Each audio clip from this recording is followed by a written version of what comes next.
Vijayanagara channel Hosapete.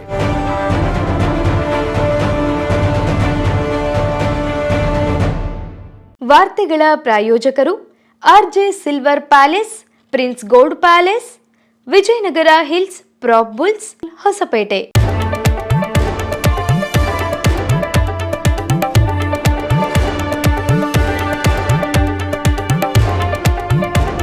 Vijayanagara ವಾರ್ತೆಗಳಿಗೆ ಸ್ವಾಗತ. ನಾನು ಭುವನ ನವೀನ್ ಕುಮಾರ್. ಇದೀಗ ಹೆಡ್ಲೈನ್ಸ್. ವಿಜಯನಗರ ಜಿಲ್ಲೆಯನ್ನು ಬರಪೀಡಿತ ಪ್ರದೇಶವೆಂದು ಘೋಷಿಸುವಂತೆ ಜಿಲ್ಲಾಧಿಕಾರಿಗಳಿಗೆ ಮನವಿ ಸಲ್ಲಿಸಿದ ಕರ್ನಾಟಕ ರಾಜ್ಯ ರೈತ ಸಂಘ ಹಾಗೂ ಹಸಿರು ಸೇನೆ.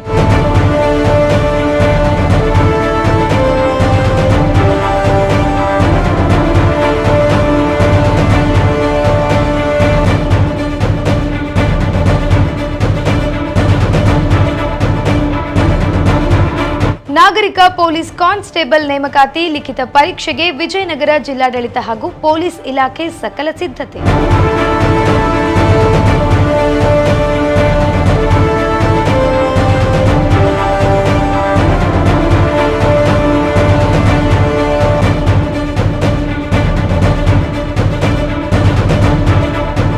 ಬರಗಾಲ ಹಿನ್ನೆಲೆಯಲ್ಲಿ ವಿಜಯನಗರ ಜಿಲ್ಲೆಗೆ ಭೇಟಿ ನೀಡಿದ ವಿರೋಧ ಪಕ್ಷದ ನಾಯಕ ಆರ್ ಅಶೋಕ್.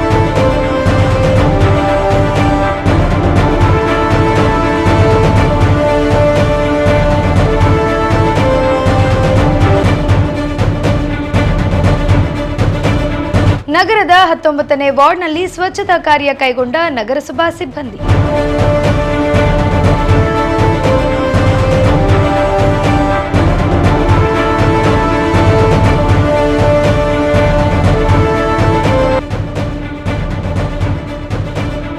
ವಾಲ್ಮೀಕಿ ನಾಯಕ ಪದವೀಧರ ವಿದ್ಯಾವರ್ಧಕ ಸಂಘದಿಂದ ನಡೆಸಲಾದ ಸ್ಪರ್ಧಾತ್ಮಕ ಪರೀಕ್ಷೆ ತರಬೇತಿ.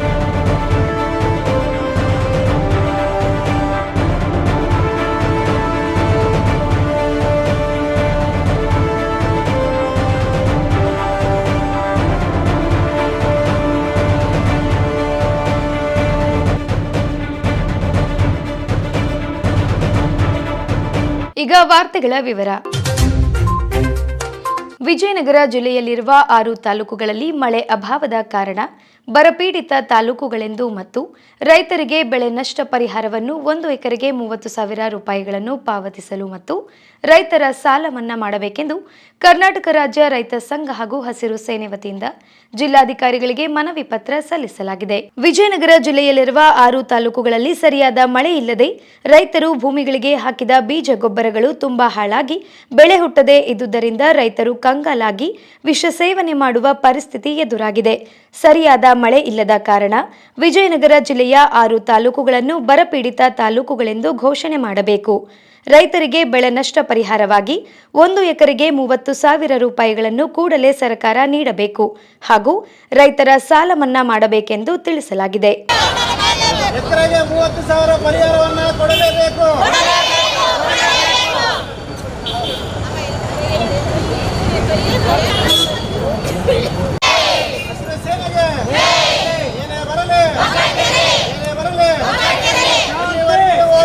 ಬರಪೀಡಿತರಾಗಿ ಮಾಡಲೇಬೇಕು, ಮನ್ನಾ ಮಾಡಲೇಬೇಕು.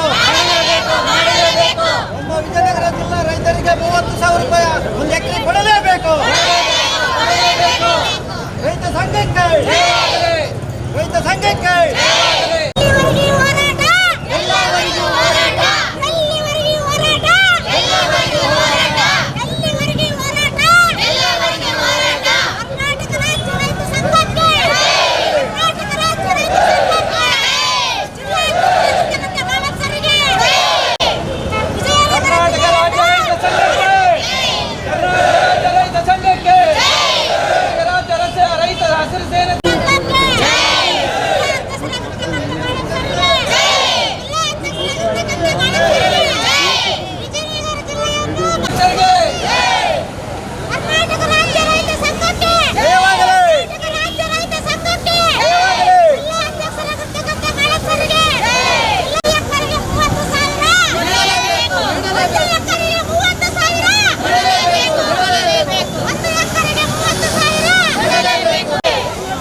ಇವತ್ತಿನ ಹೋರಾಟದ ಉದ್ದೇಶ ಏನು? ಇವತ್ತು ಕರ್ನಾಟಕ ರಾಜ್ಯ ರೈತ ಸಂಘ ಹಾಗೂ ಹಸಿರು ಸೇನೆ ವಾಸುದೇವ್ ಮೇಟಿ ಬಣ ಇವತ್ತು ನಾವು ಜಿಲ್ಲಾದ್ಯಂತ 6 ತಾಲೂಕಿನ ರೈತರು ಸೇರಿ ಇವತ್ತು ನಾವು ಮುಖ್ಯಮಂತ್ರಿಗಳಿಗೆ ಈ ಜಿಲ್ಲೆಯಿಂದ ಬರಗಾಲ ಜಿಲ್ಲೆ ಅಂತೇಳಿ ಘೋಷಣೆ ಮಾಡ್ಬೇಕಂತೇಳಿ 6 ತಾಲೂಕಿನ ರೈತರ ಬೇಡಿಕೆ ಇದೆ ನಮ್ಮದು. ಮತ್ತು ಆಮೇಲೆ ಬೆಳೆ ನಷ್ಟ ಆದವರಿಗೆ 30,000 ರೂಪಾಯಿ 1 ವಾರ 10 ದಿನ ಒಳಗಡೆನೆ ಆ ರೈತರಿಗೆ ಬಂದು ತಲುಪಿಸೋ ವ್ಯವಸ್ಥೆ ಮಾಡಬೇಕು ಸರ್ಕಾರ. ಆಮೇಲೆ ರೈತರು ಸಾಲ ಮನ್ನಾ ಮಾಡ್ಬೇಕಂತೇಳಿ ಎಲ್ಲ ರೈತರದ್ದು ಪರವಾಗಿ ನಮ್ಮ ಸಂಘಟನೆ ವತಿಯಿಂದ ಇವತ್ತು ನಾವು ಜಿಲ್ಲಾ ಹೋರಾಟ ಮಾಡ್ತಾ ಇದ್ದೀವಿ. ಇವತ್ತು DCR ಮುಖಾಂತರನೇ CM ಅವರಿಗೆ ದ್ವಾರ ಕಳಿಸ್ತಾ ಇದ್ದೀವಿ. ಇವತ್ತು ಪುನೀತ್ ಸರ್ಕಲಿಂದ DC ಕಚೇರಿವರೆಗೂ 100 ಜನ ನಾವು ರೈತರು ಸೇರಿ ಸರ್ಕಾರಕ್ಕೆ ಗಮನಕ್ಕೆ ಬರಲಿ ಅಂತೇಳಿ ಇವತ್ತು ನಮ್ಮ ಮಾಧ್ಯಮದ ಮುಖಾಂತರನೇ ಹೋರಾಟ ಮಾಡ್ತಾ ಇದ್ದೀವಿ. ಈಗ ಸರ್ಕಾರ ಒಂದು ವೇಳೆ ವಿಳಂಬ ಮಾಡಿದರೆ ಪರಿಹಾರ ಹಾಕಲಿಕ್ಕೆ ವಿಳಂಬ ಮಾಡಿದರೆ ನಾವು ಅಲ್ಲಿ ನೋಟಿಸ್ ಏನು ಮನವಿಯಲ್ಲಿ 6 ತಾಲೂಕು ಸತತವಾಗಿ ಒಂದೇ ದಿನ ಬಂದು ಕರೆ ಮಾಡ್ತೀವಿ ನಾವು. ಈಗ ರೈತರಿಗೆ ಏನೋ ಬ್ಯಾಂಕ್ ನೋಟಿಸ್ ಕೊಡ್ತಾ ಇದ್ದಾರೆ ಅಂತ ಕೇಳ್ತೀವಿ. ಒಂದು ಕಡೆಗೆ ಬರಗಾಲ ಆಗೈತಿ, ಇನ್ನೊಂದು ಕಡೆಗೆ ಬೆಳೆ ನಷ್ಟ, ಅದ್ರ ಜೊತೆಗೆ ನಮ್ಮ ಈಗ ತುಂಗಭದ್ರಾ ಅಣೆಕಟ್ಟಿನೊಳಗೆ ಕಳೆದ ಬಾರಿನೂ 2ನೇ ಬೆಳೆ ನೀರು ಹರಿಸಿಲ್ಲ, ಈಗೂ ನೀರು ಹರಿಸಲ್ಲ ಅಂತ ಹೇಳಿದ್ರು. ಅದ್ರ ಜೊತೆಗೆ ಈಗ ರೈತರಿಗೆ ಪ್ರಮುಖವಾಗಿ ಸಾಲ ಪಡೆದಂಥ ರೈತರಿಗೆ ಬ್ಯಾಂಕ್ನಿಂದ ನೋಟಿಸ್ ನೀಡ್ತಾ ಇದ್ದಾರೆ. ಇದಕ್ಕೇನು? ಈಗ CM ಅವರು ಮೊನ್ನೆ ಹಿರೂರಿಗೆ ಬಂದು ವಿಸಿಟ್ ಮಾಡಿದರು. ಇವತ್ತು ವಿಜಯನಗರಕ್ಕೆ ಬಂದು ಇಲ್ಲಿ ಎಲ್ಲ ರೈತರದ್ದು ಕಷ್ಟ ಸುಖ ಒಂದು ಸಭೆ ಮಾಡಿ 6 ತಾಲೂಕಿನ ರೈತರನ್ನ ಒಕ್ಕೂಟಾಗಿ ಜಿಲ್ಲಾ ಕೇಂದ್ರದಲ್ಲಿ ಮುಖ್ಯಮಂತ್ರಿಗಳು ಈಗ ಅವ್ರೇನು ನೋಟಿಸ್ ಸರ್ವ್ ಮಾಡ್ತಾ ಇದಾರಲ್ಲ ಬ್ಯಾಂಕರ್ದು ಎಲ್ಲದ್ರ ಬಗ್ಗೆ ಒಂದು ಸಭೆ ಮಾಡಿ DCR ಮುಖಾಂತರ ಸಭೆ ಮಾಡಿ ಅದನ್ನು ನಮಗೆ ಸರಿಯಾಗಿ ರೀತಿಯಾಗಿ ತಲುಪಿಸ್ಕೊಡ್ಬೇಕು. ಅಲ್ಲ, ಈಗ ಸರ್ಕಾರಗಳು ಹೇಳ್ತಾವೆ ಕೆಲಸಕ್ಕೆ ಬರೋದಿಲ್ಲ. ಸರ್ಕಾರ ಈಗ ಅವರು ಹೇಳ್ತಾರೆ ಕೆಲಸಕ್ಕೆ ಬರಲಿಲ್ಲ ಅಂದರೆ ಮುಂದೆ ನಾವು 6 ತಾಲೂಕು ಯಾರೂ ಬಂದ್ ಮಾಡಿಲ್ಲ, ನಾವು ರೈತರೇ ಬಂದ್ ಮಾಡೋದು ಮುಂದೆ. ಈ ಬ್ಯಾಂಕ್ ನೋಟಿಸ್ ಕೊಡುವಂಥ ಬ್ಯಾಂಕ್ಗಳಿಗೆ ಏನು ಹೇಳ್ತೀವಿ? ಆ ಬ್ಯಾಂಕ್ಗಳಿಗೆ ಕೂಡ ಆಗಲಿ, ಈಗ ನಾವು CM ಅವ್ರಿಗೆ ಏನು ಹೇಳ್ತೀವಿ ಅಂದರೆ ಅವರಿಗೆ ಒಂದು ಸಭೆ ಕರೆದು ರೈತರಿಗೆ ಅನ್ಯಾಯ ಆಗಲಾರ್ದಂಗೆ ನೋಡ್ರಿ ಅಂತೇಳಿ ನಾವು DCR ಮುಖಾಂತರನೇ ತಿಳಿಸ್ತೀವಿ. ಕೊಟ್ಟೂರು ತಾಲೂಕು ಮಹಿಳಾ ಅಧ್ಯಕ್ಷರು, ನನ್ನ ಹೆಸರು ಸಿ ರೇಖಾ ಅಂತಂದೇಳಿ. ನಾವು ಇವತ್ತು 6 ತಾಲೂಕುಗಳಲ್ಲಿ ಈಗಾಗಲೇ ತಹಸೀಲ್ದಾರ್ ಮುಖಾಂತರ ನಾವು ಮನವಿ ಪತ್ರನ ಸಲ್ಲಿಸಿದ್ವಿ. ಇವತ್ತು ಜಿಲ್ಲೆದಲ್ಲೂ ಕೂಡ ಹೋರಾಟ ಮಾಡ್ತಿದ್ವಿ, ಎಲ್ಲ ತಾಲೂಕಿನವರು ಸೇರಿ. ಇವತ್ತು ರೈತರ ಪರವಾಗಿ ನಾವು ಇಷ್ಟೆಲ್ಲ ರೈತರೇ ದೇಶದ ಬೆನ್ನೆಲುಬು ಅಂತ ಹೇಳ್ತಾರೆ. ರೈತರಿಗೋಸ್ಕರ ಸರ್ಕಾರ ಈ ನಮ್ಮ ಮನವಿ ಪತ್ರನ ಸ್ವೀಕರಿಸಿ ನಮ್ಮ ಬೇಡಿಕೆಗಳನ್ನ ಆದಷ್ಟು ಬೇಗ ಈಡೇರಿಸಬೇಕು ಅಂತ ನಾವು ಕೇಳ್ತೀವಿ. ರೈತರು ಸಾಲ ಮನ್ನಾ ಮಾಡಬೇಕು. ಈಗ ಬೆಳೆ ನಷ್ಟ ಆಗಿ 1 ಎಕರೆಗೆ 30,000ನ ಅತಿ ಶೀಘ್ರವಾಗಿ ಕೊಡಬೇಕು ಬೆಳೆ ನಷ್ಟ ಪರಿಹಾರ ಅಂತಂದೇಳಿ ನಾವು ಇದು ಮಾಡ್ತಾ ಇದ್ದೀವಿ. ಶೀಘ್ರವಾಗಿ ಅವ್ರ ಮನವಿನ ಸ್ವೀಕರಿಸಿ ನಮ್ಮ ಎಲ್ಲ ಬೇಡಿಕೆಗಳನ್ನ ಈಡೇರಿಸಬೇಕಂತ ಕೇಳ್ತೀವಿ. ನಾವು ಉಗ್ರವಾದ ಹೋರಾಟನ ಮಾಡ್ತೀವಿ. ಅಣ್ಣ ಹೇಳ್ದಾಗೆ ನಾವು 6 ತಾಲೂಕುಗಳಲ್ಲಿ ಒಂದೇ ದಿನ ಬಂದ್ ಕರೆನ ಘೋಷಣೆ ಮಾಡ್ತೀವಿ. ರಾಜ್ಯ ರೈತ ಸಂಘದಿಂದ ಇವತ್ತು ನಾವು ಜಿಲ್ಲಾಧ್ಯಕ್ಷರ ಗಾಳಪ್ಪ ಅವರ ನೇತೃತ್ವದಲ್ಲಿ ಇವತ್ತು DC ಅವರಿಗೆ ಮನವಿ ಪತ್ರ ರೈತರ ಒಂದು ಸಮಸ್ಯೆಗಳ ಬಗ್ಗೆ ಇವತ್ತು ಇಲ್ಲಿಂದ ಕೊಂಡೊಯ್ತಾ ಇದ್ದೀವಿ. ರೈತರನ್ನೆಲ್ಲ ಜೊತೆ ಸೇರಿಸ್ಕೊಂಡು ಈಗ ಮಳೆ ಇಲ್ಲ, ಬಿತ್ತಿದ ಬೀಜ ಬೆಳೀತಾ ಇಲ್ಲ. ಈಗ ಕೆಲವರೆಲ್ಲ ಯೂರಿಯಾ ತೊಗೊಂಡು ಮನೇಲಿ ಇಟ್ಕೊಂಡಿದ್ದಾರೆ. ಯೂರಿಯಾನ ಏನು ಮಾಡೋಕ್ಕಂತ ಗೊತ್ತಾಗಿದ್ದಲ್ಲ, ಅವರೇ ತಿನ್ಬೇಕಂತ ಒಂದು ಪರಿಸ್ಥಿತಿ ಆಗಿಬಿಟ್ಟೈತಿ. ಬಿತ್ತಿದ ಬೆಳೆ ಒಂದು ಮಾಡ ನೋಡ್ತಾ ಕೂತಿದ್ದಾರೆ ರೈತರೆಲ್ಲ. ದೇಶದ ಬೆನ್ನೆಲುಬು ಅಂತ ರೈತರನ್ನ, ಆದರೆ ಬೆನ್ನು ಮೂಳೆ ಮುರುಕಂತಕ್ಕಂಥ ಪರಿಸ್ಥಿತಿ ಆಗಿದೆ. ಹಾಗಾಗಿ ಈ ಕಷ್ಟಗಳೆಲ್ಲ ತೊಗೊಂಡು DC ಅವ್ರ ಹತ್ರ ಹೋಗಿ DC ಅವ್ರ ಮುಖಾಂತರ ಇವರಿಗೆ CM ಅವರಿಗೆ ಮನವಿ ಮಾಡ್ತಾ ಇದ್ದೀವಿ. ಆದಷ್ಟು ಬೇಗ ನಮ್ಮ ರೈತರ ಕಷ್ಟ ಪರಿಹಾರ ಆಗಲಿ ಅಂತ ಹೇಳಿ ಆ ದೇವರಲ್ಲಿ ಸಹ ಪ್ರಾರ್ಥನೆ ಮಾಡ್ತಾ ಇದ್ದೀವಿ. ಆಗಸ್ಟ್ 2ರಂದು ನಡೆಯಲಿರುವ ನಾಗರಿಕ ಪೊಲೀಸ್ ಕಾನ್ಸ್ಟೇಬಲ್ ಲಿಖಿತ ಪರೀಕ್ಷೆಗೆ ಪೂರ್ವಭಾವಿಯಾಗಿ ವಿವಿಧ ಪರೀಕ್ಷಾ ಕೇಂದ್ರಗಳಿಗೆ ಜಿಲ್ಲಾ ಪೊಲೀಸ್ ಅಧೀಕ್ಷಕರು ಭೇಟಿ ನೀಡಿದ್ದಾರೆ. ಆಗಸ್ಟ್ 2ರಂದು ನಡೆಯಲಿರುವ ನಾಗರಿಕ ಪೊಲೀಸ್ ಕಾನ್ಸ್ಟೇಬಲ್ ಲಿಖಿತ ಪರೀಕ್ಷೆಯ ಪೂರ್ವಭಾವಿಯಾಗಿ ಪರೀಕ್ಷಾ ಕೇಂದ್ರಗಳಿಗೆ ಭೇಟಿ ನೀಡಿದ ಜಿಲ್ಲಾ ಪೊಲೀಸ್ ವರಿಷ್ಠಾಧಿಕಾರಿ S ಜಾಹ್ನವಿರವರು ಪರೀಕ್ಷಾರ್ಥಿಗಳಿಗೆ ಯಾವುದೇ ತೊಂದರೆಯಾಗದಂತೆ ಪರೀಕ್ಷಾ ಕೊಠಡಿಗಳು, CCTV ಕ್ಯಾಮೆರಾಗಳ ಪರಿಶೀಲನೆ, ಭದ್ರತೆ, ಶಿಸ್ತು ಮತ್ತು ಪರೀಕ್ಷಾ ವ್ಯವಸ್ಥೆ ಕುರಿತು ಪರೀಕ್ಷಾ ಪಾರದರ್ಶಕ ಹಾಗೂ ಸುಸೂತ್ರವಾಗಿ ನಡೆಯಲು ಅಧಿಕಾರಿಗಳಿಗೆ ಅಗತ್ಯ ಸೂಚನೆ ಮತ್ತು ಸಲಹೆ ನೀಡಿದ್ದಾರೆ.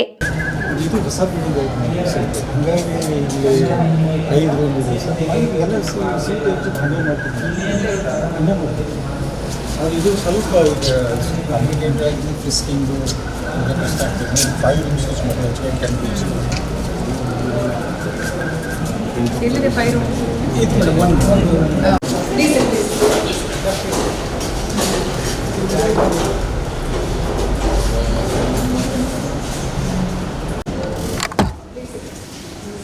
ರೈಟ್ ಸೈಡ್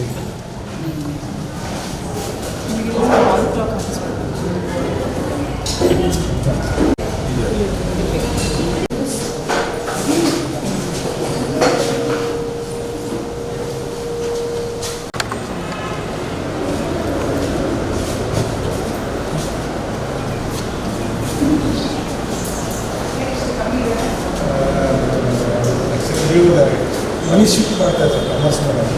ಅದಕ್ಕೆ ಬರೀ ಲ್ಯಾಂಗ್ವೇಜ್ ಬರ್ತಿರ್ತಾರೆ. ನಮ್ಮ NSK ಇಂಗ್ಲೀಷ್ ನೋಡೋ ಕನ್ನಡ ಹೇಳೋಂಗಿಲ್ಲ, ಕನ್ನಡ ತೊಗೊಂಡು ಇಂಗ್ಲೀಷ್ ಸ್ಪ್ರೆಡ್ ಆಗಿರ್ತಾರೆ.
ಎಲ್ಲಿ ಎನ್ಕ್ಲೋಜರ್ ಮಾಡಿಸ್ತೀರಾ?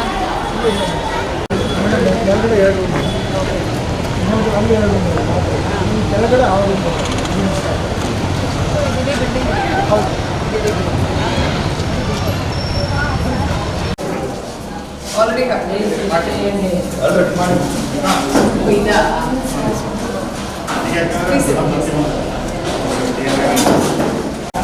ಸಿಕ್ಸ್ ಈ ಕಡೆ 6 ಡೆಸ್ಕ್ ಆ ಕಡೆ 6.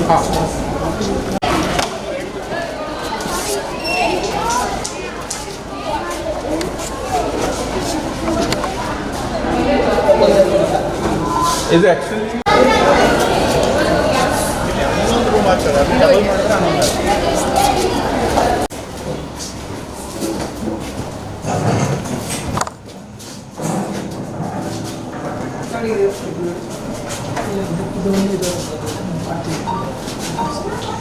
ಸೊ ಇಲ್ಲಿ 8 ಪ್ಯಾನಲ್ ಕೊಟ್ಟಿದ್ದಾರೆ. ಇದರಿಂದ 16 ಮಾಡಿಸಿ ಇಲ್ಲೇ ಮೇಲ್ಗಡೆ ಆ ಕಡೆ ಎಲ್ಲ ಇಲ್ಲೇ ಬರೋದು ಒಂದು ಕಡೆ.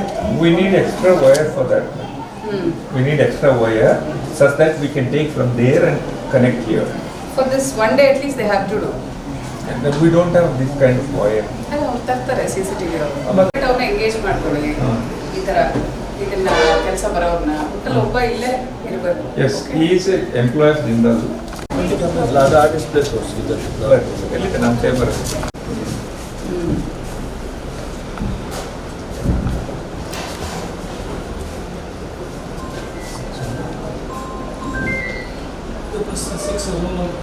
ಕ್ಲಾಸ್ ತಗೊಳ್ಳಿ.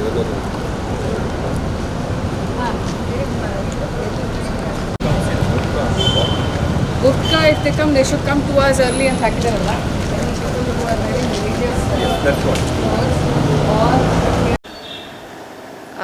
ದಿನಾಂಕ 2/8/2026 ನಮ್ಮ ಪೊಲೀಸ್ ಕಾನ್ಸ್ಟೇಬಲ್ಸ್ದು ರೆಕ್ರೂಟ್ಮೆಂಟ್ ಎಕ್ಸಾಮ್ ನಿಮಿತ್ತ ನಮ್ಮ ಜಿಲ್ಲೆಯಲ್ಲಿ 13 ಸೆಂಟರ್ಗಳಿದೆ, ಎಕ್ಸಾಮ್ ಸೆಂಟರ್ಸ್. ಸೊ ಅದಕ್ಕೆ ನಾವು ಸೂಕ್ತ ಅಧಿಕಾರಿ ಮತ್ತು ಸಿಬ್ಬಂದಿಗಳನ್ನು ನೇಮಕ ಮಾಡಿಕೊಂಡು ಬಂದೋಬಸ್ತ್ ಮಾಡ್ಕೋತಾ ಇದ್ದೀವಿ.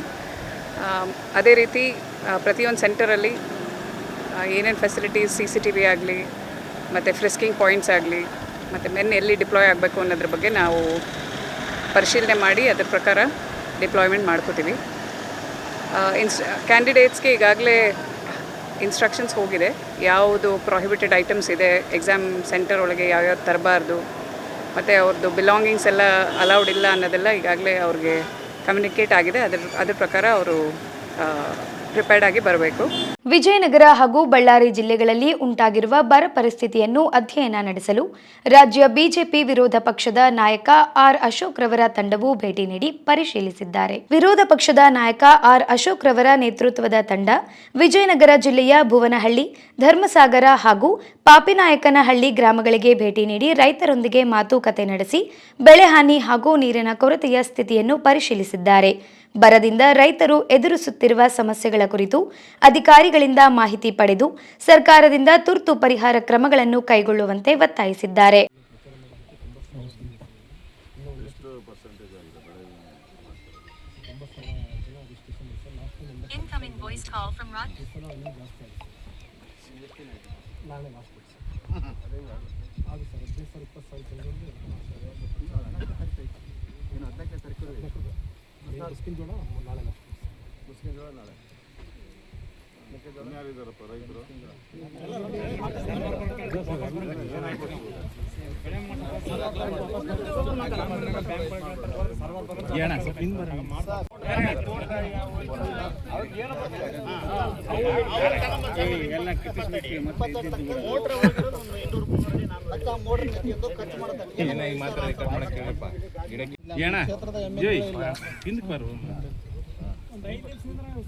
ಹ್ಞೂ ಸರ್, ನಮ್ಮ ಪರಿಸ್ಥಿತಿ ಹೇಳ್ಬಾರ್ದು ಸರ್. ದಿನಕ್ಕೆ ಒಂದು 4 ಸಾಲ ಆಫೀಸರಿಗೆ ಮಾಡಿದ್ರ ಸರ್ ಮಾಡ್ಬೇಕು ಸರ್, ಅವ್ರು ಮಾಡ್ಬೇಕು. ನೀವೇನು ಗಾಳಿ ಐತೆ ಇದೇ ಪರಿಸ್ಥಿತಿ ಸರ್, ಗಾಳಿ ತೋರ್ತಾರೆ ಸರ್.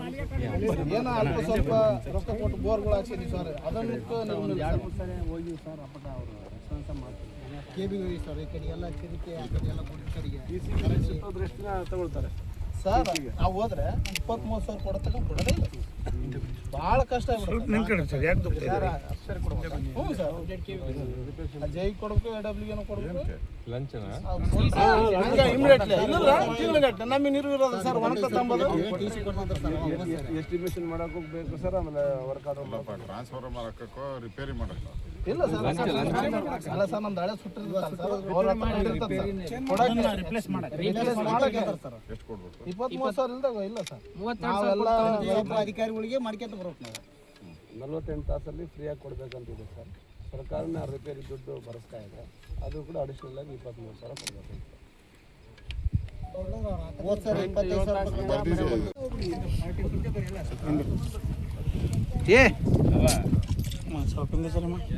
ಇರಲಿ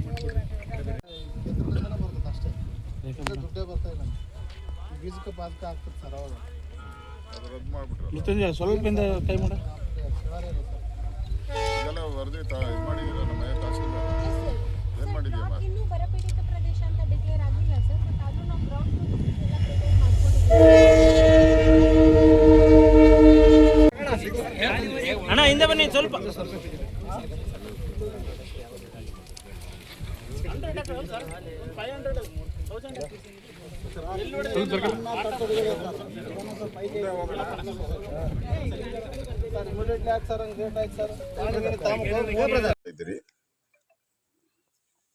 ಕಳೆದ 2 ದಿನದ ಕೂಡ ಚಿತ್ರದುರ್ಗ, ದಾವಣಗೆರೆ, ಬಳ್ಳಾರಿ, ಇವತ್ತು ವಿಜಯನಗರ ಜಿಲ್ಲೆಗೆ ಬಂದಿದ್ದೀನಿ. ಎಲ್ಲ ಕಡೆ ಬರಗಾಲ ಪೂರ್ತಿಯಾಗಿ ಹೊಲ ಎಲ್ಲ ಒಣಗೋಗಿ ಬಿರುಕು ಬಿಟ್ಬಿಟ್ಟಿದೆ. ಬೆಳೆಗಳು ಏನೇನು ಹಾಕಿದ್ದಾರೆ ಅದು ಅರ್ಧ ಬೆಳೆನೂ ಬರ್ತಾ ಇಲ್ಲ, ಪೂರ್ತಿ ಬೆಳೆ ನಾಶ ಆಗೋಗ್ತಾ ಇದೆ. ಮತ್ತೆ ಈಗ ಬೆಳೆದಿರೋಂಥ ಬಿತ್ತನೆ ಏನಿದೆ, ಆ ಬಿತ್ತನೆ ಕಾಸೂ ಬರಲ್ಲ. ಆ ಪರಿಸ್ಥಿತಿ ಇವತ್ತು ಎಲ್ಲ ಹಳ್ಳಿಗಳಲ್ಲೂ ಕಾಣ್ಬರ್ತಾ ಇದೆ. ಸೊ ಈಗಾಗಲೇ ಸರ್ಕಾರ ಇದ್ರ ಬಗ್ಗೆ ಗಮನ ಕೊಟ್ಟು 1 ತಿಂಗಳಿಂದನೇ ಇದನ್ನ ಬರಗಾಲ ಅಂತ ಘೋಷಣೆ ಮಾಡಿದ್ರೆ ಇಷ್ಟೊತ್ತಿಗೆ ಎಲ್ಲರಿಗೂ ಇನ್ಶೂರೆನ್ಸ್ ಹಣನೂ ಕೂಡ ಬಂದಿರೋದು. ಮತ್ತು ಕೇಂದ್ರ ಸರ್ಕಾರನೂ ಕೂಡ ನಿಯೋಗ ಬಂದು ಇಲ್ಲೇನು ನಡೀತಾ ಇದೆ ಅನ್ನೋ ಸಮೀಕ್ಷೆ ಅಂತ ಇಟ್ಕೊಂಡೋಗು ಹಣ ಬಿಡುಗಡೆ ಮಾಡೋಕ್ಕೆ ಕೇಂದ್ರನೂ ಕೂಡ NDRF ಅಡಿಯಲ್ಲಿ ಹಣ ಬಿಡುಗಡೆ ಮಾಡ್ತಾ ಇತ್ತು. ಆದರೆ ಸರ್ಕಾರ ಇದುವರೆಗೂ ಕೂಡ ಯಾವುದೇ ಕ್ರಮ ಮಾಡಿಲ್ಲ. ಅವರು ಮಂತ್ರಿಮಂಡಲ ರಚನೆ ಇದರಲ್ಲೇ ಕಳೆದ 1 ತಿಂಗಳಿಂದನೂ ಕೂಡ ಸರ್ಕಾರ ಭಾಗಿಯಾಗಿದೆ. DK ಶಿವಕುಮಾರ್ ಅವರು ಬಂದ ಮೇಲೆ ಬರಗಾಲ ಒಂದು ಕಡೆ, ಇನ್ನೊಂದು ಕಡೆ ಎಲ್ಲ ಡ್ಯಾಮ್ಗಳು ಖಾಲಿ. ಇದು ಬೆಂಗಳೂರಲ್ಲಿರುವಂಥ ಖಜಾನೆ ಪೂರ್ತಿ ಖಾಲಿ ಆಗಿದೆ, ಹಣ ಇಲ್ಲ. ಪೆನ್ಷನ್ ಕೊಡೋಕ್ಕೂ, ಓಲ್ಡ್ ಏಜ್ ಪೆನ್ಷನ್ ಕೊಡೋಕ್ಕೂ ಹಣ ಇಲ್ಲದೊಂದು ಪರಿಸ್ಥಿತಿ. ಇಂಥ ಪರಿಸ್ಥಿತಿಯಲ್ಲಿ ಮುಖ್ಯಮಂತ್ರಿ ಆದವರು ಎಲ್ಲ ಜಿಲ್ಲೆಗಳಿಗೆ ಬಂದು ರೈತರಿಗೆ ಏನು ಪರಿಹಾರ ಕೊಡ್ತೀರಿ, ಎಷ್ಟು ಕೊಡ್ತೀರಿ ಅದನ್ನು ಘೋಷಣೆ ಮಾಡಬೇಕಾಗಿತ್ತು. ಏನು ಮಾಡ್ತಾ ಇಲ್ಲ. ಇವತ್ತು ಇಡೀ ರಾಜ್ಯದಲ್ಲಿ ಬರಗಾಲ ಪೂರ್ತಿ ಆಲ್ಮೋಸ್ಟ್ ಆಲ್ 150ಕ್ಕೂ ಹೆಚ್ಚು ತಾಲೂಕುಗಳಲ್ಲಿ ಬರಗಾಲ ಬಂದಿದೆ. ಇಷ್ಟು ದೊಡ್ಡ ಬರಗಾಲ, ಅದ್ರ ಬಗ್ಗೆ ಮುಖ್ಯಮಂತ್ರಿ ಕಾಳಜಿ ಇಲ್ಲ. ಅವರು ಯಾವುದೇ ಸಭೆಗಳನ್ನು ಮಾಡಿ ಜಿಲ್ಲೆವಾರು ಬರಬೇಕಾಯ್ತು. ಮುಖ್ಯಮಂತ್ರಿ ದಿನಕ್ಕೊಂದು 3-4 ಜಿಲ್ಲೆಗಳ ಭೇಟಿ ಮಾಡಿ ಸಭೆ ಮಾಡಿ ಅಧಿಕಾರಿಗಳಿಗೆ ಚುರುಕು ಮುಟ್ಬೇಕು. ಇವಾಗೆಲ್ಲ ನನ್ನ ತಹಸೀಲ್ದಾರ್ ಎಲ್ಲ ಕೇಳ್ತಾ ಇದ್ದೆ, ಅವ್ರು ಹೇಳ್ತಾ ಇದ್ರು ಇನ್ನೂ ಬರ ಘೋಷಣೆ ಆಗಿಲ್ಲ, ಘೋಷಣೆ ಆದಮೇಲೆ ನಮ್ಮದೆಲ್ಲ ಕಾರ್ಯಕ್ರಮ ಇದೆಲ್ಲ ಟ್ರೈನಿಂಗ್ ಮಾಡ್ತಾ ಇದ್ದೀರಿ ಅಂತ. ಅಂದರೆ ಇಷ್ಟು 2 ತಿಂಗಳಿಂದ ಬರಗಾಲ ಬಂದ್ರೂ ಕೂಡ ಇನ್ನೂ ಟ್ರೈನಿಂಗಲ್ಲೇ ಇದ್ದಾರೆ. ಜಿಲ್ಲಾಡಳಿತ ಇನ್ನೂ ಟ್ರೈನಿಂಗ್ ಕೊಡೋದು ಅಂತ ಇನ್ನು ಕೆಲಸಕ್ಕೆ ಇಳಿದಿಲ್ಲ. ಪರಿಹಾರ ಏನು ಕೊಡಬೇಕು ಅದಕ್ಕೆ ಇಲ್ಲ. ಮತ್ತು ರೈತರೆಲ್ಲ ಗುಳೆ ಹೋಗ್ತಾ ಇದ್ದಾರೆ, ಕೆಲಸಕ್ಕೋಸ್ಕರ ಬೇರೆ ಬೇರೆ ರಾಜ್ಯಗಳಿಗೆ ಹೋಗ್ತಾ ಇದ್ದಾರೆ. ಅದನ್ನು ತಡೆಗಟ್ಟಕ್ಕೆ ಏನು ಮಾಡಬೇಕು, ಅವ್ರಿಗೆಲ್ಲ ಆಹಾರ ಒದಗಿಸುವಂಥದ್ದಕ್ಕೆ ಏನು ಕ್ರಮ ತೆಗೆದುಕೊಳ್ಬೇಕು. ಮೇವಿಲ್ಲ. ಎಲ್ಲ ಮನೆ ರೈತರು ಪಕ್ಕದ ಒಂದು ತಾಲೂಕಲ್ಲಿ ಕೇಳ್ತಾ ಇದ್ರು ರೈತರು, ನಮಗೆ ಹಸುಗಳಿಗೆ ಹುಲ್ಲಿಲ್ಲ, ನಮಗೆ ಯಾರು ಕೊಡ್ತಾರೆ ಅಂತ ಕೇಳಿದ್ರು. ನಾನು ತಹಸೀಲ್ದಾರನ ಕೇಳಿದೆ, ಇಲ್ಲ ಸರ್, ಬೆಳೆ ಬೆಳೆಯೋಕ್ಕೆ ನಾವು ಮಾಡ್ಕೊಡ್ತೀರಿ, ಯಾರ್ಯಾರು ದೊಡ್ಡ ದೊಡ್ಡ ರೈತರು ಇರ್ತಾರೋ, ಆಮೇಲೆ ಬೋರ್ವೆಲ್ ಇರ್ತೈತೆ, ಅವ್ರು ಬೆಳೆಯೋಕ್ಕೆ ಕಾಳು ಕೊಡ್ತೀರಿ. ಅದೆಲ್ಲ ಬಂದ ಮೇಲೆ ಅಂದರೆ ಇನ್ನು 1.5 ತಿಂಗಳಾದಮೇಲೆ ಅಷ್ಟೊತ್ತು ದನ ಬದುಕಿರ್ಬೇಕಲ್ಲ, ಇನ್ನು 1.5 ತಿಂಗಳು. ಅಂದರೆ ಏನು ಕಾಳಜಿನೇ ಇಲ್ಲ, ಕೇರ್ಲೆಸ್ಸು. ಇಡೀ ಸರ್ಕಾರನೇ ಕೇರ್ಲೆಸ್. ಏನು ಅನಿಸ್ತಾನೆ ಇಲ್ಲ ಅವ್ರಿಗೆ, ಬರಗಾಲ ಬಂದಿದೆ ಅಂತ ಏನು ಅನಿಸ್ತಾನೆ ಇಲ್ಲ. ಯಾಕಂದರೆ ಅವ್ರ ಕಮಿಷನ್ನು ಕರೆಕ್ಟಾಗಿ ಹೋಗ್ತಾ ಇದೆಯಲ್ಲ, ಚಂದಾಗಿ ವಸೂಲಿ. ಎಲ್ಲ ಕಾಂಟ್ರಾಕ್ಟ್ಗಳು ಕರೆಯೋದು, ಟೆಂಡರ್ ಮಾಡೋದು, ಇದರಲ್ಲಿ ಕಮಿಷನ್ ಹೊಡೆಯೋದ್ರಲ್ಲೇ ಸರ್ಕಾರ ಭಾಗಿಯಾಗಿದೆ. ಬರೀ ಕಮಿಷನ್ ಸರ್ಕಾರ ಇದು, ಜನಗಳ ಸರ್ಕಾರ ಅಲ್ಲ. ಜನ ಯಾಕನ ಇವ್ರನ್ನ ಎಲೆಕ್ಟ್ ಮಾಡಿದ್ರು ಕಾಂಗ್ರೆಸ್ ಅವ್ರನ್ನ ಅಂತ ಜನ ಪಶ್ಚಾತ್ತಾಪ ಬೀಳುವಂಥ ಪರಿಸ್ಥಿತಿ. ಜನಕ್ಕೆ ವಿಶ್ವಾಸ ಹೊರಟೋಗಿದೆ ಸರ್ಕಾರದ ಮೇಲೆ. ಅದರಿಂದ ವಿರೋಧ ಪಕ್ಷದ ನಾಯಕನಾಗಿ ನಾನು ಎಲ್ಲ ಕಡೆ ಹೋಗ್ತಾ ಇದ್ದೀನಿ, ಜನಗಳಿಗೆ ಸಾಂತ್ವನ ಹೇಳ್ತೀನಿ. ಮತ್ತು ಸರ್ಕಾರಕ್ಕೂ ಅಷ್ಟೇ 13ನೇ ತಾರೀಕು ನಡೆಯುವಂಥ ವಿಧಾನಸಭಾ ಅಧಿವೇಶನದಲ್ಲಿ ಇದು ಪ್ರಸ್ತಾವ ಮಾಡಿ, ಸರ್ಕಾರ ಕೂಡಲೇ ಬರ ಘೋಷಣೆ ಮಾಡಿಲ್ಲ ಅಂದರೆ ವಿಧಾನಸಭಾ ಅಧಿವೇಶನನ ಇವ್ರ ಕಾಟಾಚಾರಕ್ಕೆ ಮಾಡೋಕ್ಕೆ ಬಿಡಲ್ಲ. ನಾವು ಇವ್ರ ಕಾಟಾಚಾರಕ್ಕೋಸ್ಕರ, ಇವ್ರ ತೀಟೆಗೋಸ್ಕರ ನಾವು ಬಿಡಲ್ಲ. ದೊಡ್ಡ ಹೋರಾಟ ಮಾಡ್ತೀರಿ, ರೈತರಿಗೆ ನ್ಯಾಯ ಕೊಡಿಸ್ತೀರಿ, ಇಮಿಡಿಯೇಟಾಗಿ ಬೆಳೆ ಪರಿಹಾರ ಸಿಗಬೇಕು. ಆ ದೃಷ್ಟಿಯಿಂದ ಹೋರಾಟವನ್ನು ಮಾಡ್ತೀವಿ. ಡ್ಯಾಮ್ ಹೊಡೆದಾಗ 2ನೇ ಬೆಳೆಗೂ ನೀರು ಕೊಟ್ಟಿದ್ದಿಲ್ಲ. ಈ ಭಾಗದ ಭೀಕರ ಬರಗಾಲ ಎದುರಾಗಿತ್ತು. ವಿಜಯನಗರ ಜಿಲ್ಲೆಗೆ ಸ್ಪೆಷಲ್ ಪ್ಯಾಕೇಜ್ ಕೊಡ್ಬೇಕಂತ ರೈತರು ಇವತ್ತು ಆಗ್ರಹ ಮಾಡ್ತಾ ಇದ್ದಾರೆ. ಸಾಕಷ್ಟು ಜನರು ಕೂಡ ಇವತ್ತು ಒಳ್ಳೆ ಹೊರಟಿದ್ದಾರೆ. ನಾನು ಬಳ್ಳಾರಿ ಮತ್ತು ವಿಜಯನಗರ ಇಲ್ಲೇ ಹೈಯೆಸ್ಟ್ ಬರಗಾಲ ಬಂದಿರೋದು. ನಾನು ಬೇರೆ ಬೇರೆ ಜಿಲ್ಲೆಗಳಿಗೆ ಹೋಗಿದ್ದೀನಿ, ಹೈಯೆಸ್ಟ್ ಇವೆರಡು ಜಿಲ್ಲೆಗಳು. ಅಂದರೆ ದೇಶದಲ್ಲೇ ಈ ಭಾಗದಲ್ಲಿ, ಇದು ಚಿತ್ರದುರ್ಗ ಈ ಭಾಗದಲ್ಲಿ ಬರ ಜಾಸ್ತಿ. ಅದರಿಂದ ಇಲ್ಲಿಗೆ ವಿಶೇಷ ಅನುದಾನ ಕೊಡೋದ್ರಲ್ಲೂ ನಮ್ಮದೇನು ಅಬ್ಜೆಕ್ಷನ್ ಇಲ್ಲ. ಫಸ್ಟ್ ಬರ ಅಂತ ಘೋಷಣೆ ಮಾಡಲಿ, ಆಮೇಲೆ ಅನುದಾನ ಎಷ್ಟೆಷ್ಟು ಕೊಡಬೇಕು ಅನ್ನೋದು ಆಮೇಲೆ ಚರ್ಚೆ ಮಾಡೋಣ.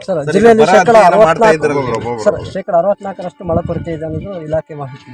ಸೊ ಬರ ಘೋಷಣೆಗೆ ಡೆಡ್ಲೈನ್ ಕೊಡ್ತೀರಾ ಸರ್ಕಾರಕ್ಕೆ? ಅದೇ 3ನೇ ತಾರೀಕು ಎಲ್ಲ ಇಡೀ ಬಳ್ಳಾರಿ ಜಿಲ್ಲೆ ಪೂರ್ತಿ 3ನೇ ತಾರೀಕು ಒಳಗಡೆ ಘೋಷಣೆ ಮಾಡಿಲ್ಲ ಅಂದರೆ ಎಲ್ಲರೂ ಹೊಲಗಳಲ್ಲಿ ಕೂತು ಒಂದು ದಿನ ಪೂರ್ತಿ ಹೊಲದಲ್ಲೇ ಕೂತ್ಕೊಂಡು ಧರಣಿ ಮಾಡಿ ಹೋರಾಟ ಮಾಡಬೇಕು ಅಂತ ತೀರ್ಮಾನ ಮಾಡಿದ್ದಾರೆ. ನಮ್ಮ ವಿಜಯನಗರ ಅಧ್ಯಕ್ಷರ ಜೊತೆನೂ ಮಾತಾಡ್ತೀನಿ. ಅದೇ ಡೇಟಲ್ಲಿ ಇಲ್ಲೂ ಕೂಡ ಎಲ್ಲ ಹೊಲಗಳಲ್ಲಿ ಕೂತ್ಕೊಂಡು ಹೋರಾಟ ಮಾಡುವಂಥದ್ದಕ್ಕೆ ಒಂದು ಕರೆಯನ್ನು ಕೊಡುವಂಥ ತೀರ್ಮಾನ ಮಾಡ್ತೀವಿ. ವಿಶೇಷ ಪ್ಯಾಕೇಜ್ ಅಮೌಂಟ್ ಡಿಮ್ಯಾಂಡ್ ಮಾಡ್ತೀರಾ? ಇವಾಗ ಮಳೆ ಇಲ್ಲ, ಈಗ ರೈತರು ಕೂಡ ಬಿತ್ತನೆ ಮಾಡಿದ್ದಾರೆ. ಆ ಬಿತ್ತನೆ ಕೂಡ ಮಳೆಯಿಂದ ಕೈ ಕೊಟ್ಟಿದೆ. ಈ ಹಿನ್ನೆಲೆಯಲ್ಲಿ ಏನು ಸಹಕಾರಿ ಬ್ಯಾಂಕ್ಗಳು ರೈತರಿಗೆ ಸಾಲ ನೋಟಿಸ್ ಕೊಟ್ಟಿದೆ. ಈಗ ಯಾರ್ಯಾರು ಬಿತ್ತನೆ ಬೀಜ ತಗೊಂಡಿದ್ರು ಅವರೆಲ್ಲ ವಾಪಸ್ ತಗೊಂಡೋಗಿ ಕೊಡ್ತಾ ಇದ್ದಾರೆ. ನೀವು ಚಿತ್ರದುರ್ಗದಲ್ಲಿ ನೋಡಿ, ಕ್ಯೂ ನಿಂತಿದ್ದಾರೆ ಎಲ್ಲ. ಯಾಕಂದರೆ ಬಿತ್ತನೆ ಬೀಜಕ್ಕೆ 3,000, ಒಂದೊಂದು KGಗೆ 3,000 ಬಿತ್ತನೆ ಬೀಜ ಕೊಟ್ಟವರೆಲ್ಲ ಅಷ್ಟು ದುಡ್ಡಾದರೂ ಬರಲಿ ಜೀವನಕ್ಕೆ ಅಂತೇಳಿ ವಾಪಸ್ಸು ಕೊಡುವಂಥ ಸ್ಥಿತಿ. ಇಷ್ಟಿದ್ರೂ ಸರ್ಕಾರಕ್ಕೆ ಮಾನ ಮರ್ಯಾದೆ ಏನು ಇದ್ದಂಗೆ ಕಾಣಿಸಿಲ್ಲ. ಮಾನ ಮರ್ಯಾದೆ ಇದ್ದಿದ್ರೆ ಅಟ್ಲೀಸ್ಟ್ ಮಾರಾಟ ವಾಪಸ್ಸು ತೊಗೊಂಡೋಗಿ ಕೊಡ್ತಾವ್ರಲ್ಲ, ಅವ್ರಿಗಾದ್ರೂ ಏನಾದರೂ ಪರಿಹಾರ ಕೊಡ್ತೀರಪ್ಪ, ನೀವೇನು ವಾಪಸ್ ಕೊಡಬೇಡಿ, ಆ ದುಡ್ಡು ನಾವು ಕೊಡ್ತೀರಿ, ನೀವೇ ಇಟ್ಕೊಳ್ಳಿ ಅಂತ ಆದ್ರೂ ಹೇಳೋ ಪರಿಸ್ಥಿತಿಯಲ್ಲಿ ಸರ್ಕಾರ ಇಲ್ಲ. ಅದರಿಂದ ಇಲ್ಲಿ ನನಗನ್ಸ್ತೈತೆ ಸರ್ಕಾರದ ವೈಫಲ್ಯ ಇದು ಮೇಯ್ನಾಗಿ ಎದ್ದು ಕಾಣ್ತಾ ಇದೆ. ಒಬ್ಬ ಮಂತ್ರಿನೂ ಏರಿಯಾ ಕಡೆ ಬರ್ತಾ ಇಲ್ಲ. ಮುಖ್ಯಮಂತ್ರಿ ಅಂತೂ ಡೆಲ್ಲಿ ಬಿಟ್ಟು ಅವರು ಕರ್ನಾಟಕ ಕಡೆ ತಲೆನೂ ಆಗ್ತಾ ಇಲ್ಲ. MLAಗಳೆಲ್ಲ, ಇಲ್ಲಿನ ಎಲ್ಲ MLAಗಳು ಡೆಲ್ಲಿ ಸೇರಿಬಿಟ್ಟವ್ರೆ, ಮಂತ್ರಿ ಆಗೋಕ್ಕೆ ಹೊರಟಿದ್ದಾರೆ ಅವರು. ಇಲ್ಲಿ ಜನ ಬೇಕಿಲ್ಲ, ಅವ್ರಿಗೆ ಪದವಿ ಬೇಕು. ಅದಕ್ಕೆ ಮುಂದೆ ಬರೋವಂಥ ಚುನಾವಣೆಯಲ್ಲಿ ಜನ, ಈ ಭಾಗದ ಜನ ಅವರಿಗೆ ಪರ್ಮನೆಂಟ್ ಆಗಿ ಡೆಲ್ಲಿಗೆ ಕಳಿಸ್ತಾರೆ, ಇಲ್ಲಿ ಬೇಡ ಅಂತ ಹೇಳಿ. ನೋಟಿಸ್ ಕೊಡುವಂಥದ್ದನ್ನ ನಾನು ವಿಧಾನಸಭೆ ಅಧಿವೇಶನದಲ್ಲಿ ಮಾತಾಡ್ತೀನಿ, ಅದನ್ನ ಸ್ಟಾಪ್ ಮಾಡಿಸ್ತೀನಿ. ಹೊಸಪೇಟೆ ನಗರದ ಬಸ್ ಡಿಪೋ ಹತ್ತಿರದ 19ನೇ ವಾರ್ಡ್ನಲ್ಲಿ ಸಾರ್ವಜನಿಕರಿಗೆ ಸ್ವಚ್ಛತೆಯ ಕುರಿತು ಅರಿವು ಮೂಡಿಸಲು ನಗರಸಭಾ ಸಿಬ್ಬಂದಿಗಳು ಸ್ವಚ್ಛತಾ ಕಾರ್ಯ ಕೈಗೊಂಡಿದ್ದರು. ಈ ವೇಳೆ ನಗರಸಭಾ ಸಿಬ್ಬಂದಿಗಳು ನಗರದಲ್ಲಿ ಸಾರ್ವಜನಿಕರು ಕಸವನ್ನು ಎಲ್ಲೆಂದರಲ್ಲಿ ಎಸೆಯದಂತೆ ಸಾರ್ವಜನಿಕ ಸ್ಥಳಗಳಲ್ಲಿ ಸ್ವಚ್ಛ ಮಾಡಿ ರಂಗೋಲಿ ಬಿಡಿಸಿ ಸಸಿಗಳನ್ನು ನೆಟ್ಟು ಸಾರ್ವಜನಿಕರಲ್ಲಿ ಅರಿವು ಮೂಡಿಸಿದರು.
ಎಲ್ರಿಗೂ ನಮಸ್ಕಾರ.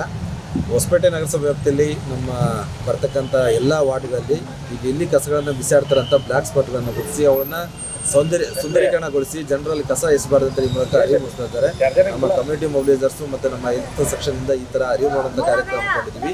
ಹಾಗಾಗಿ ಸಾರ್ವಜನಿಕರು ಎಲ್ಲರೂ ಕೂಡ ಆ ಕಸವನ್ನು ಎಲ್ಲೆಂದರೆಲ್ಲ ಎಸೆಯಿದೆ, ಬ್ಲ್ಯಾಕ್ ಸ್ಪಾಟಲ್ಲಿ ಎಸೆಯದೆ ಎಲ್ಲರೂ ಕೂಡ ನಿಗದಿತವಾಗಿ ಬರ್ತಕ್ಕಂಥ ಕಸದ ವಾಹನಗಳಿಗೆ ಕಸವನ್ನು ನೀಡಿ ಮತ್ತು ವಿಂಗಡಣೆ ಮಾಡಿ ನಮ್ಮ ಕಸದ 4 ರೀತಿಯಿಂದರಲ್ಲಿ ವಿಂಗಡಣೆ ಮಾಡಿ ನೀಡಬೇಕಂತೇಳಿ ಈ ಮೂಲಕ ಎಲ್ಲ ಸಾರ್ವಜನಿಕರಲ್ಲಿ ವಿನಂತಿ ಮಾಡ್ತಾ ಇದ್ದಾರೆ. ನಮಸ್ಕಾರ. ಕೆ ರಾಜಭಕ್ಷ ಅಂತ, ಜಯ ಕರ್ನಾಟಕ ಸಂಘಟನೆಯ ತಾಲೂಕು ಮೈನಾರಿಟಿ ಅಧ್ಯಕ್ಷ ಹಾಗೂ ಮೂಡಿಗೆರೆಯ ನಿವಾಸಿಗಳಿಗೆ ಹತ್ರ ನಾನು ತುಂಬ ಅನುಕೂಲವಾಗಿದ್ದೇನೆ. ಅವರು ಈ ಸ್ವಚ್ಛತೆ ಕಾರ್ಯಕ್ರಮವನ್ನು ನಗರಸಭೆ ವತಿಯಿಂದ ತುಂಬ ಒಳ್ಳೆಯ ಕೆಲಸ ಮಾಡ್ತಾ ಇದ್ದಾರೆ. ಇಲ್ಲಿನ ಜನರಿಗೆ ಭಾಳ ಅನುಕೂಲ ಆಗ್ತಿದೆ. ಹಾಗೂ ಈ ಸ್ವಚ್ಛತೆ ನೋಡಿದರೆ ನಮಗೆ ಇನ್ನೂ ನಗರ ಅಭಿವೃದ್ಧಿ ಕೆಲಸಗಳು ಮತ್ತು ನಗರಸಭೆಯಿಂದ ವತಿಯಿಂದ ಭಾಳ ಚೆನ್ನಾಗಿ ಕೆಲಸ ಮಾಡ್ತಿದ್ದಾರೆ ಅಂತೇಳಿ ನಾನು ಅವರೆಲ್ಲ ನಮ್ಮ 22ನೇ ವಾರ್ಡ್ನ ಎಲ್ಲ ನಿವಾಸಿಗಳ ಪರವಾಗಿ ಅವರಿಗೆ ತುಂಬ ಹೃದಯದಿಂದ ಧನ್ಯವಾದಗಳನ್ನ ಹೇಳ್ತಾ ಇದ್ದೀನಿ. ಈ ಥರ ಸ್ವಚ್ಛತೆ ಮೊದಲೆಲ್ಲ ಭಾಳ ಕಸವಾಗಿ ಗಲೀಜಾಗಿರ್ತಿತ್ತು. ಇದನ್ನು ನೋಡಿದ್ರೆ ಭಾಳ ಸ್ವಚ್ಛತೆಯನ್ನು ಕಾಣ್ತಾ ಇದೆ.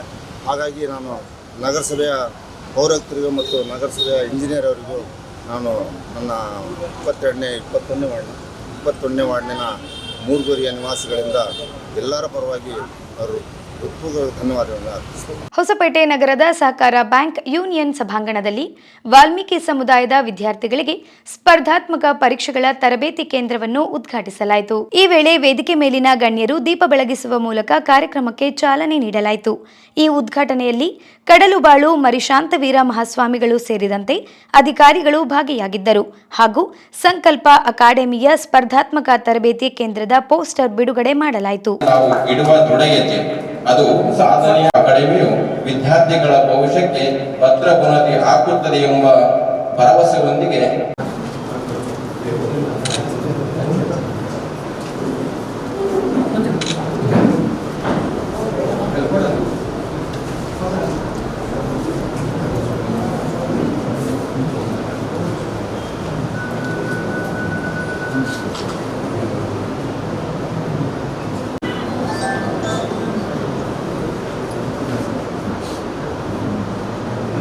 ವೇದಿಕೆ ಮೇಲೆ ಆಸೀನರಾಗಿರ್ತಕ್ಕಂಥ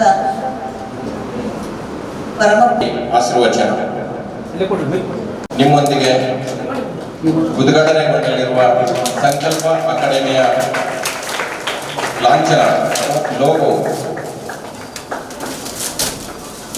ಅನಾವರಣಗೊಳ್ತಾ ಇದೆ. ಈ ಒಂದು ಕಾರ್ಯಕ್ಕೆ ಸಾಕ್ಷಿಯಾಗಿರುವ ಎಲ್ಲ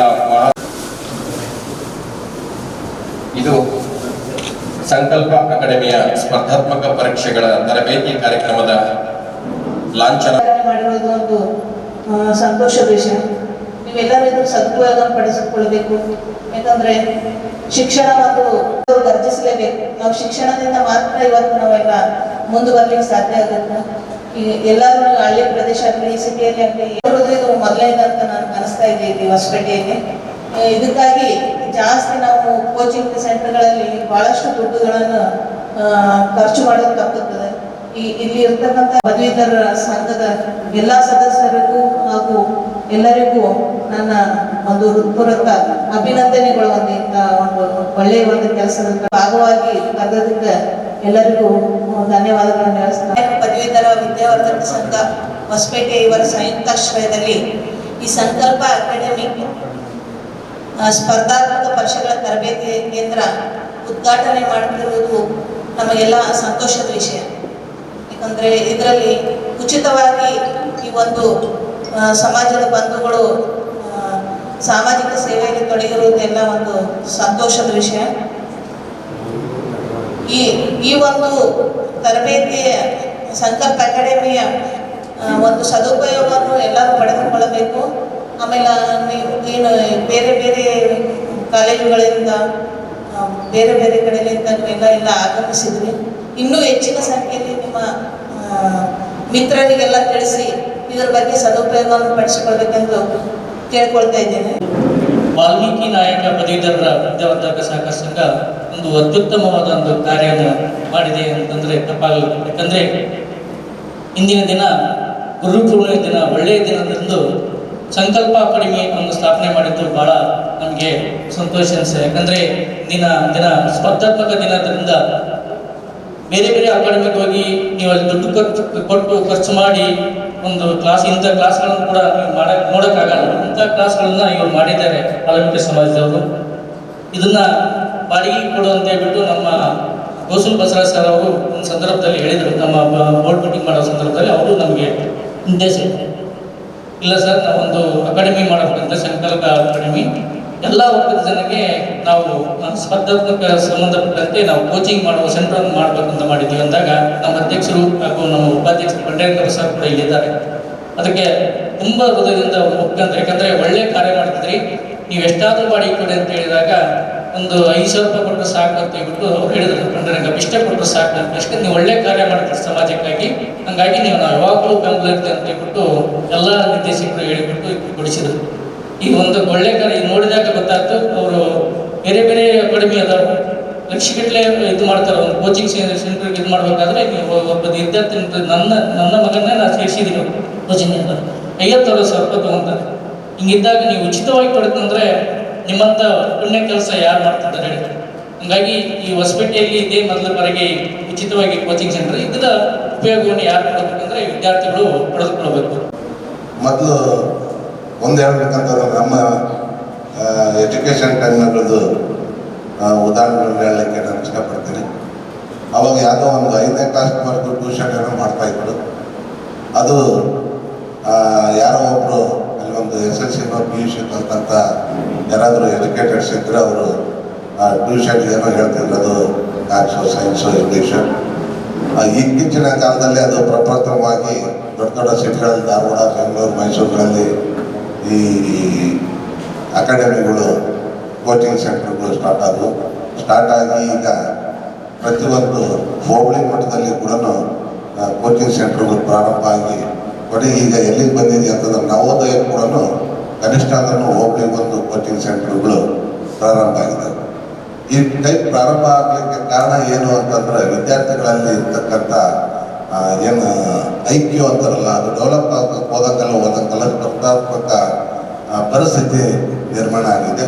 ಆ ಸ್ಪರ್ಧಾತ್ಮಕ ಪರಿಸ್ಥಿತಿ ವಿರುದ್ಧ ಹೋರಾಡಬೇಕಾದ್ರೆ ಅದಕ್ಕೆ ಎದುರು ಈಜಬೇಕು ಅಂತಂದರೆ ನಾವು ಮತ್ತು ಇಂಥ ಒಂದು ಅಕಾಡೆಮಿ, ಸಂಕಲ್ಪ ಅಕಾಡೆಮಿ ಅಥವಾ ಇನ್ನೂ ಯಾವುದೋ ಉತ್ತಮ ಕೋಚಿಂಗ್ ಸೆಂಟರ್ಗಳು ಕೋಚಿಂಗ್ ತಗೊಂಡು ಉತ್ತಮ ಶಿಕ್ಷಕರಿಂದ ಕಲಿತು ಈ ಒಂದು ಪರಿಸ್ಥಿತಿಯನ್ನು ಎದುರಿಸಲಿಕ್ಕೆ ಎಲ್ಲ ವಿದ್ಯಾರ್ಥಿಗಳು ಸ್ವತಂತ್ರ ಆಗಬೇಕು.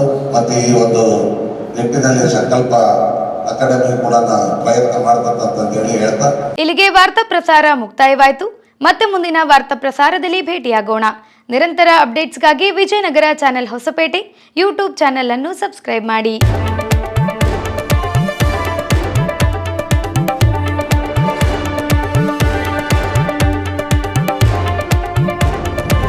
ವಾರ್ತೆಗಳ ಪ್ರಾಯೋಜಕರು RJ silver palace, prince gold palace, Vijayanagara hills, prop bulls, Hosapete.